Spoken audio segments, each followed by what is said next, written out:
Media and sports, Watchdog or Lapdog? Most of what goes on in sport goes on off the playing field. It's about what you have on them in order to protect yourself. I was first raped violently. Well, you're finished. You'll never play football again. Obviously, shoe contracts worth $400,000 or $500,000. Morals and ethics don't exist above and beyond the society that they're a part of. Nowadays, kids are faced with the choice of do you want a couple of $1 million or your college degree? Sport is a metaphor for what goes on in the real world. Sports are communicated to most of us through the media, and the media, in turn, earns a substantial amount of money through its coverage of sports. This close relationship raises important ethical and managerial issues regarding the integrity of sports reporting and the integrity of the game itself. Are all media equally complicit in pandering to sports teams? Are all sports equally guilty of pandering to the needs of the media in order to make games interesting and newsworthy? To what extent are sports affected by media's influence? These were some of the questions addressed at the Summit on Sports Ethics. Let's revisit the summit and view how our experts approached these issues.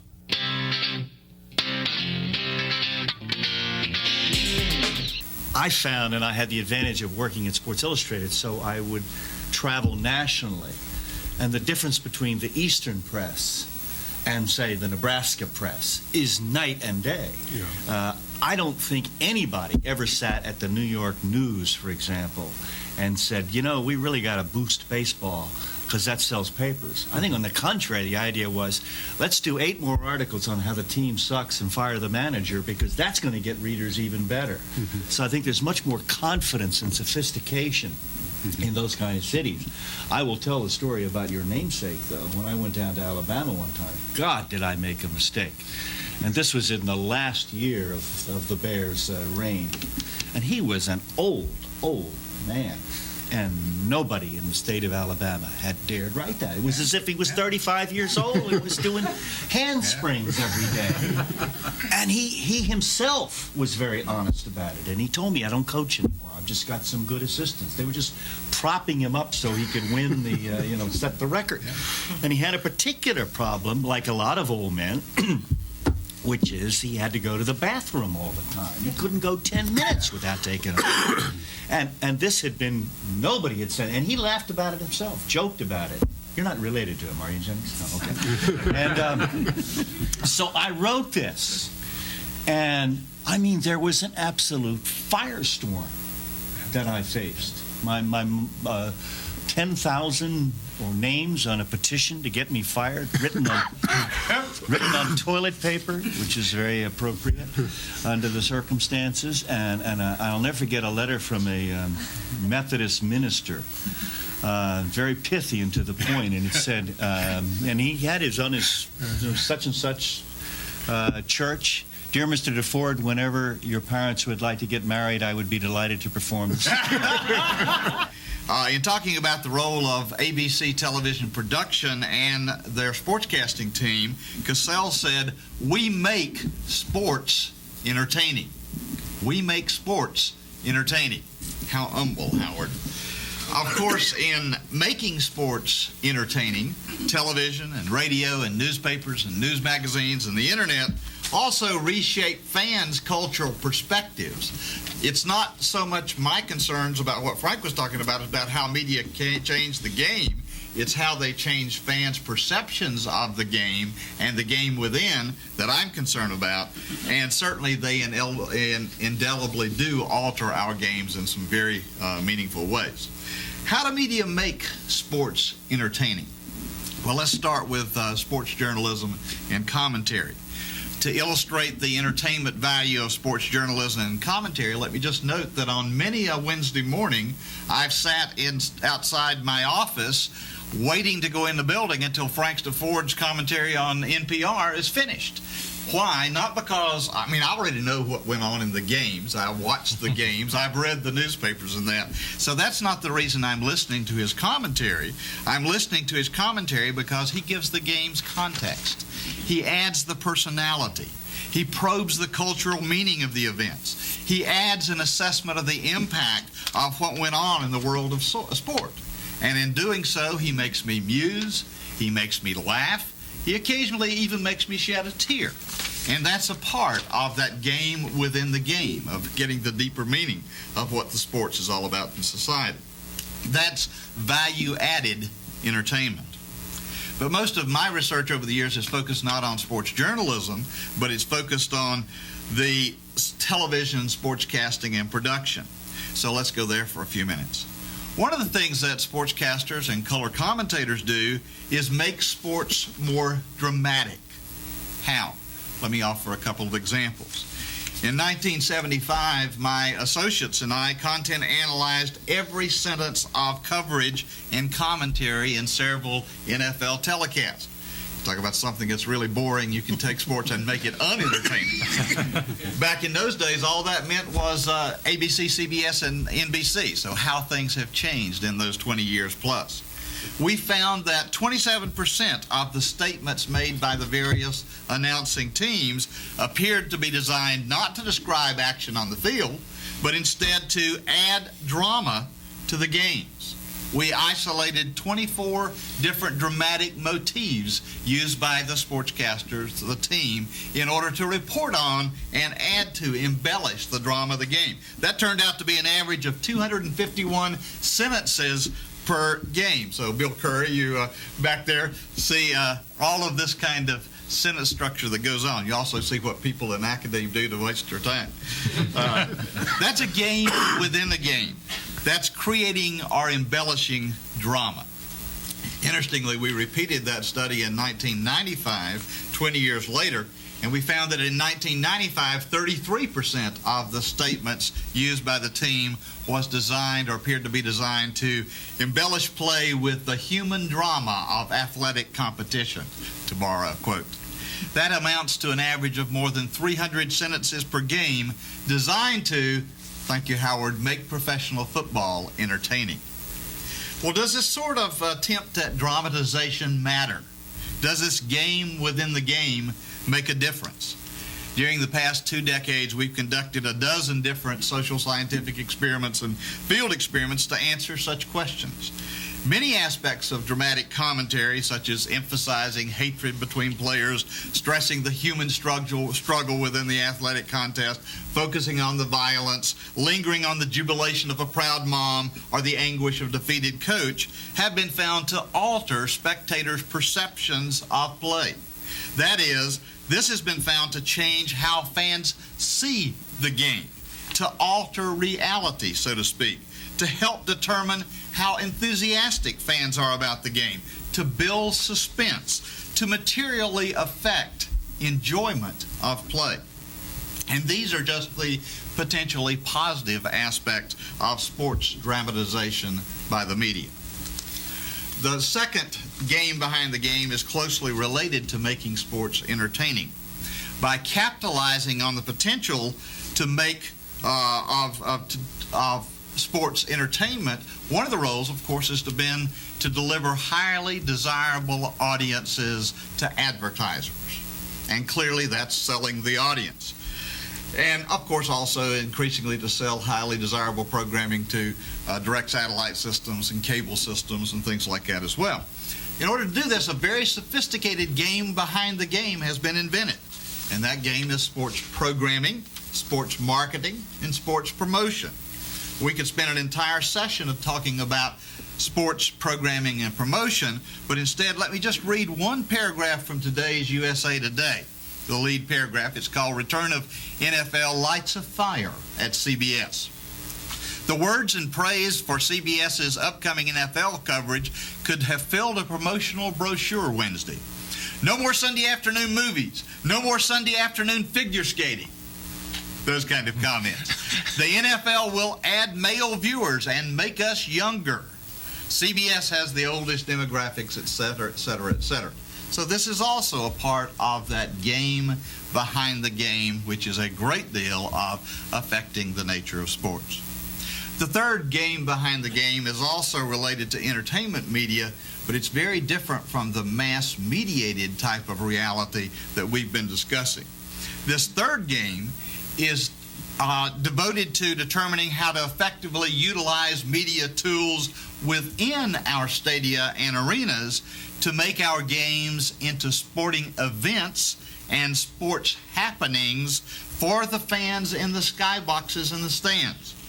The goal, of course, is to use our scoreboards, our jumbotrons, our laser shows, our video replays, our dancing waters, our special music and lighting, our video-based sports contest, our halftime spectacles to make even a potentially dull game into an attractive entertainment event for the fans. The event is the event. In other words, sports journalism, television is not going to change the event.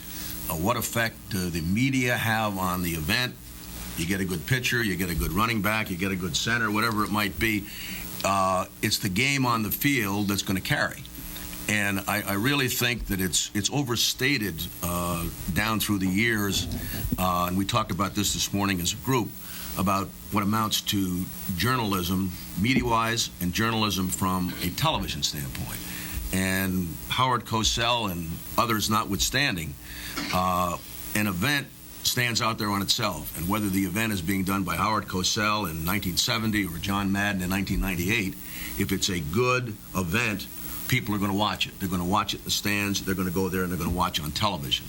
And I've always thought that so many times it's overstated that what I consider entertainers, in other words, broadcasting people doing events, that they should be more in the way of being journalists. There isn't really a way you can do that. I think you might recall last year, and we spoke about this morning, that Bobby Griese's son was the quarterback at Michigan last year. And Keith Jackson, a very loyal Washington State alum, they were the broadcast team for ABC doing the Rose Bowl game. And the question came up, could they be fair because of Keith's strong feeling for Washington State and Bobby Griese having his son play quarterback? And I thought Keith was marvelous because he said, who says we're journalists? We're entertainers. My job is to describe this game and to make it entertaining. My job isn't to be some kind of a journalist and sort of find out what's behind the scenes and what's going on. The event carries itself. Now, you go beyond the event to some of the other things, some of the special shows that are done, Real Sports, sitting down and trying to look behind the scenes. The people who then tune in want to watch and hear that type of thing. The people who tune in your baseball game, tune in your football game, basically, they want to see the players. And I think that we all have to keep that as a backdrop. And in that context, in my own humble opinion, the media really doesn't influence the events. I'm thinking of ethics very broadly, because normally ethics is not the thing I think about. I would call myself a cultural historian, specifically of football. And my recent writing has been an attempt to answer a very simple question: what has football meant to actual Americans over the period of its history? And my last book dealt with the period from the 1880s, 1890s, and now I'm working on the period from the 1920s to the 1950s. And I know our real interest is in ethical issues today, but I want to offer a little historical perspective based on this work, and then try to bring it up to date. In trying to answer that question, what has football meant, I've come to the very simple resolution that what football has meant has been primarily gotten through the media, that we experience football in mediated forms rather than directly. So in trying to figure out an ethical dimension to the media's relationship, in some ways we're just talking about football or sports in general, and since we get it through the media, whatever is ethical about those sports has something to do with the media. My first and simplest point that I would want to get on the table is that the media are not just Bob Griese and Keith Jackson in the booth, but they are institutions. And I'm interested in the institutional constraints that the actual people within the media have to deal with in their coverage of sport and the implications that has. Another very basic point is that, let me put it this way.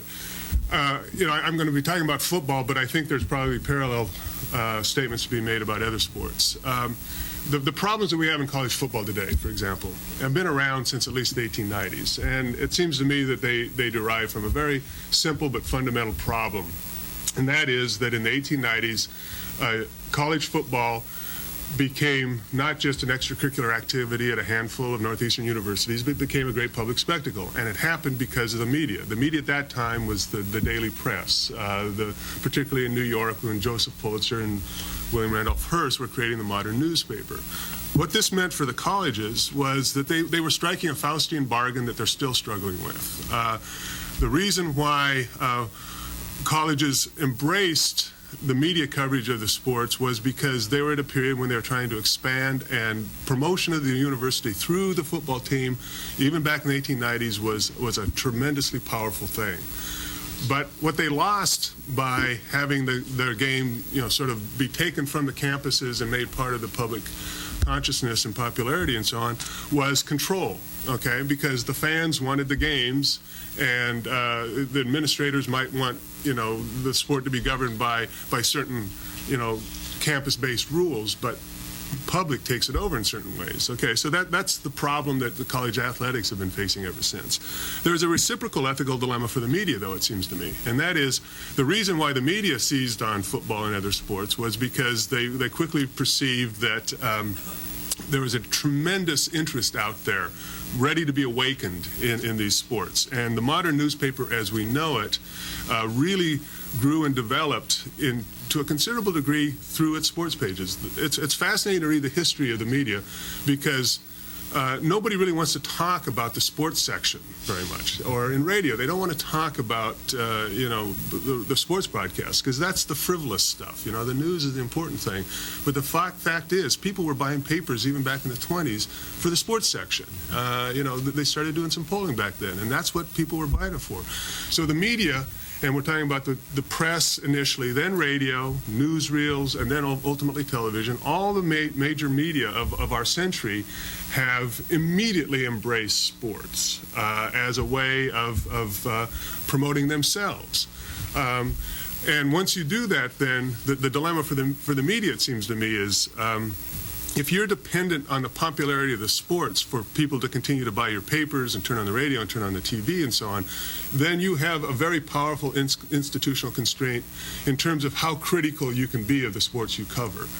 You can be selectively critical, but you cannot be systematically critical, and you can't be critical of the very foundations of those sports you cover, because if you did that too much and you eroded the popularity of those sports, you would hurt yourselves. And that just seems to me absolutely fundamental and something that sort of governs so many of the specific issues we would deal with. The connections between media and sports are complicated and non-uniform.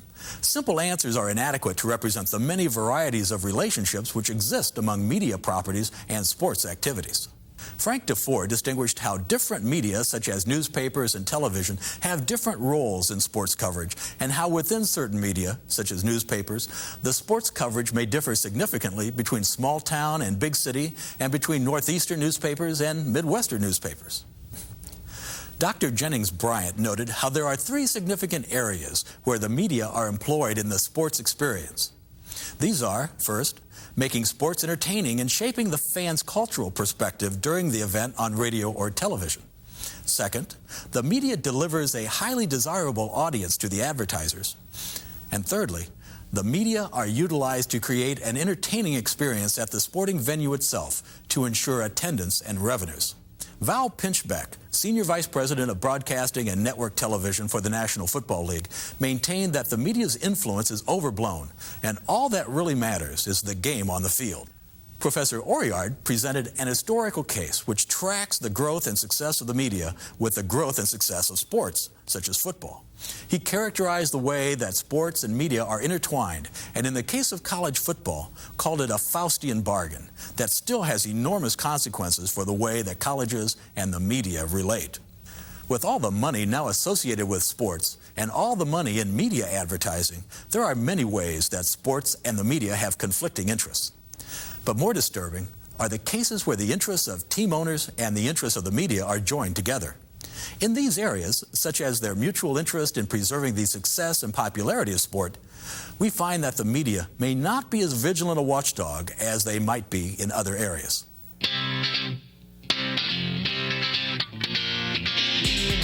I went to Syracuse. I went back as the publicity man in '56. newspapers at that time, and Sam Newhouse, who later gave the money for the Newhouse School at Syracuse, owned both papers. I was the publicity man. I wrote almost every inch a copy on Syracuse University games for that morning paper. I can show you my byline in the New York Times in the 1950s. No one went to the locker room after the games because what you did is you stayed in the press box. Your Red Smiths and your Arthur Dailies and the guys were there writing the event. There was no thought that you were going down and ask probing questions of that sort. Now, that's back in the 50s. Today, it would be ethical manslaughter to have the publicity man, in effect, writing games. How could you ever possibly do that? But meanwhile, from that period of the 50s to today, hell, the Oklahoma City newspaper, the Oklahoman, took on the university back in the 70s. In Syracuse, last year, the Syracuse Post-Standard took on Syracuse University's athletic program in basketball, and he wound up on probation. Who's doing it? Their own guys, they would think, their own local newspapers. So the newspapers have had a tremendous transition over a period of years. Radio and TV, not so. For what Mike said before earlier, we're talking about an entertainment vehicle. They want you to watch the show. You're not going to get into that kind of stuff. So I think if we go forward with the discussion, you got to be sure we're talking about journalism in print or entertainment on radio and TV. That's my view. There's an alternative to thinking about sports as entertainment or sports as news, and that is to think of sport as sport. And this has been fundamental to my thinking about football and other sports from the very beginning. Sport means something deeper, more important to us, and I don't want to go into that in any detail. I assume you all know what I'm talking about. Sport as touching on something akin to myth, and the reason that we care. You don't care. When you're watching Terminator 2, in the same way you care when your team is playing something else. I mean, sport is entertaining, but it is more than entertainment. And if you're thinking about the ethics of the media, it seems to me that this complicates the issue considerably. And here's the way I would pose the complication. Can journalists be expected to take on some responsibility for the game, to report on sports for the good of the game? And my answer, I guess, is ultimately probably not. That is too much to ask, because what would that entail? And here's where, in a very specific way, it seems to me that this point, becomes clear. Undoubtedly, back in the 1950s, lots of kids like myself grew up and gained some benefit from idolizing athletes. Athletes who may in their own lives have been SOBs, but we didn't know about it then, right? And one of the big differences between journalism then and journalism now is that we know that they're SOBs. It gets reported, right?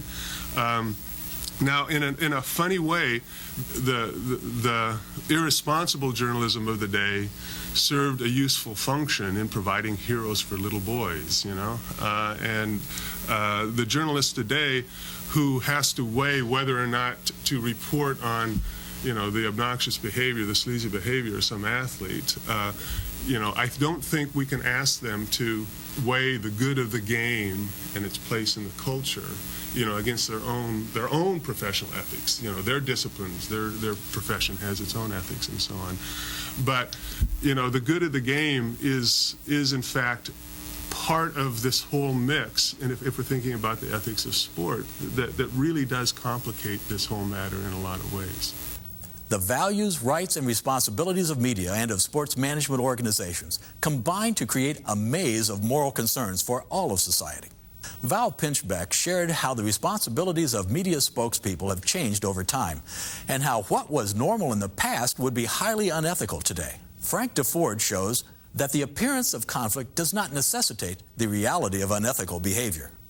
Simply because the Chicago Tribune owns the Chicago Cubs baseball team does not mean that the Tribune's reporters would be required to change their reporting on the team.